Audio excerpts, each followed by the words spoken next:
Hey, this is David S. Goyer. I am the co-creator and showrunner of Foundation, which is based on the epic trilogy by Isaac Asimov, and we're breaking down our final trailer for season 1. When I was a child at the edge of the galaxy, I heard stories about a man who could forecast the future. So, adapting Foundation is a very daunting task. The story takes place over 1,000 years, and it takes place on dozens and dozens of worlds scattered throughout the galaxy. We knew that we needed to depict a lot of ecosystems and societies, and because of that, one of the things that we did, I was very intent on filming as much as possible, for real, not necessarily on a soundstage or against green screen.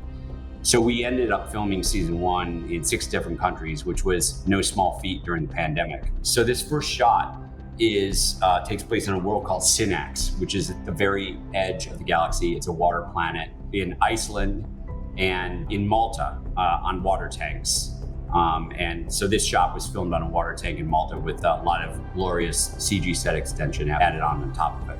Synax is the homeworld of Gail Dornick, who's played by Llobell, who's a newcomer that I think the world is going to fall in love with, who's one of the principal characters, sort of the point of view characters in Foundation.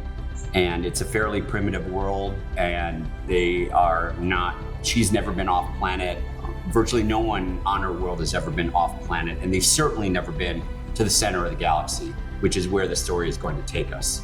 Jared Harris, who you see here in the Imperial Library, plays Harry Seldon, probably the most famous character from the Foundation series. This never happens. Jared is a phenomenal actor, and it never happens that the person you want is the person you get. But I was writing this hoping in my heart of hearts to get Jared Harris. He's the first person we went to, and we got him, and he's amazing. I can't think of anyone else to play Harry Seldon, and he's phenomenal in the show. You're familiar with my work, psychohistory? Every mathematician has read your theory. It's not a theory. So Harry Seldon, in the book, he's a mathematician that invents a new kind of science, a new kind of statistical science called psychohistory. And the premise of psychohistory is that with enough data, he can predict the broad movements of civilization with almost 100% accuracy.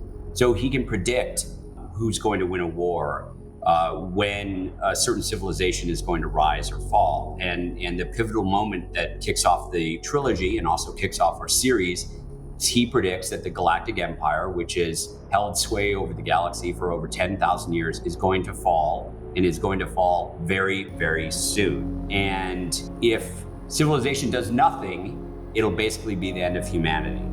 But if they listen to him, and if they follow his plan, maybe, just maybe, in 1,000 years, humanity will survive.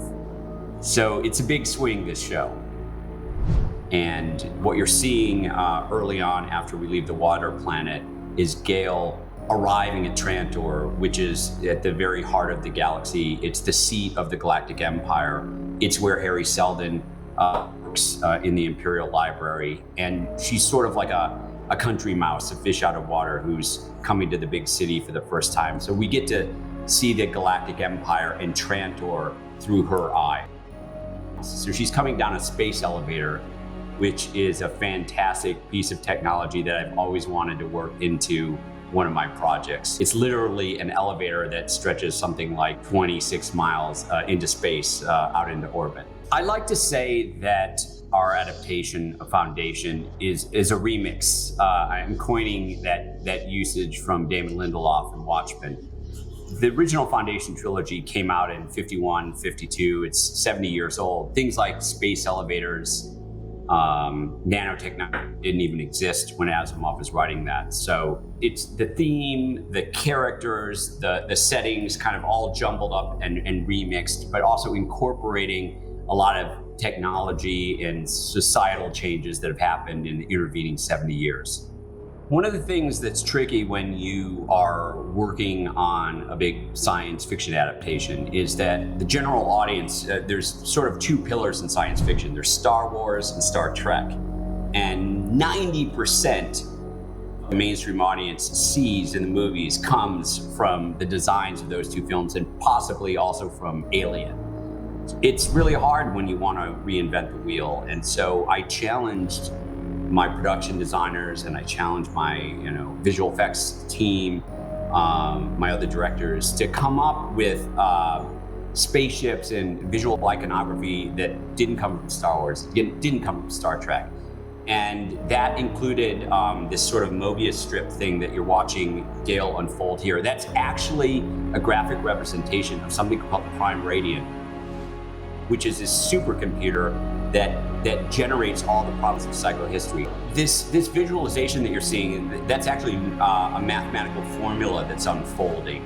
And it's so complex that it can only be interpreted by Harry Seldon or Gail Dornick, which what we've done is we've almost made math like a spiritual element, like rune, something like that seers are trying to interpret. No one else can understand it, which is why the Empire is so nervous about Harry Seldon and Gail Dornick. We should kill them. We can murder the man, but what about the movement, brother? Martyrs tend to have a long half-life. So these three guys, they represent the Empire, the Genetic Dynasty. And this is an invention that we extrapolated out of the books. And so we figured the best possible way to illustrate that was to have the emperors be clones of Cleon I, a guy that existed 400 years before our story begins. And so at any one time in our show, there's three emperors on the throne, and it's called the Triple Throne. And they're actually clones at different ages of the same guy. And the idea is that these, again, three clones of the same person sort of cycle through their various ages. And I don't want to give away what happens to them, but they basically have a 120-year cycle, and then the next batch is decanted. One of the things that's wonderful about Asimov's original trilogy is there are a series of books that are about big ideas. Science fiction is social commentary. Asimov, I think, would have been the first person to admit that he wasn't that interested in the action.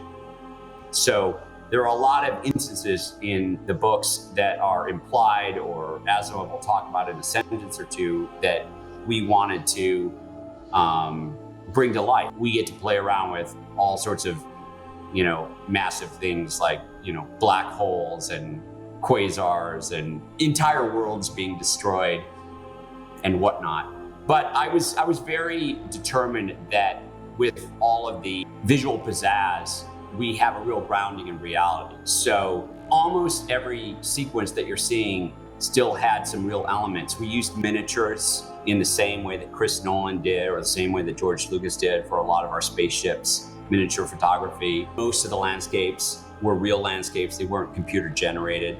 And a lot of people say that the Trigger Foundation was always like, well, how are you going to adapt a story that takes place over 1,000 years? But for me, the challenge was, how are we going to make it emotional?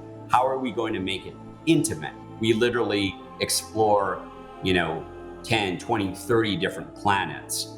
But as big as it is, it's also incredibly intimate, and it's incredibly emotional.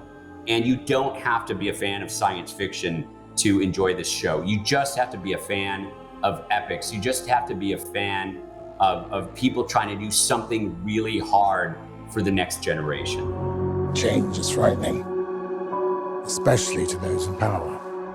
One of the things that was really groundbreaking about what Asimov did with the Foundation trilogy, when he was first writing back in the pulps, no one really took science fiction seriously.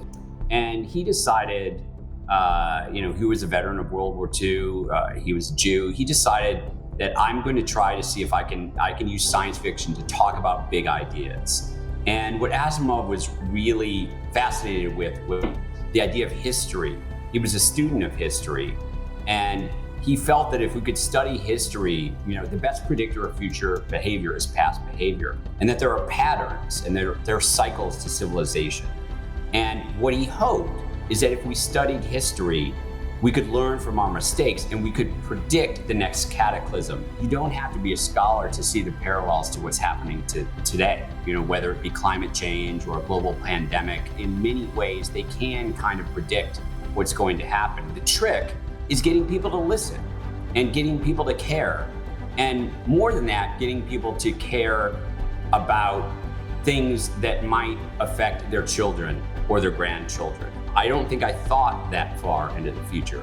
Now I do think about what the world will be like when my kids are my age, or even, if I'm lucky enough to have grandkids. And in a way, that's really what the show is about.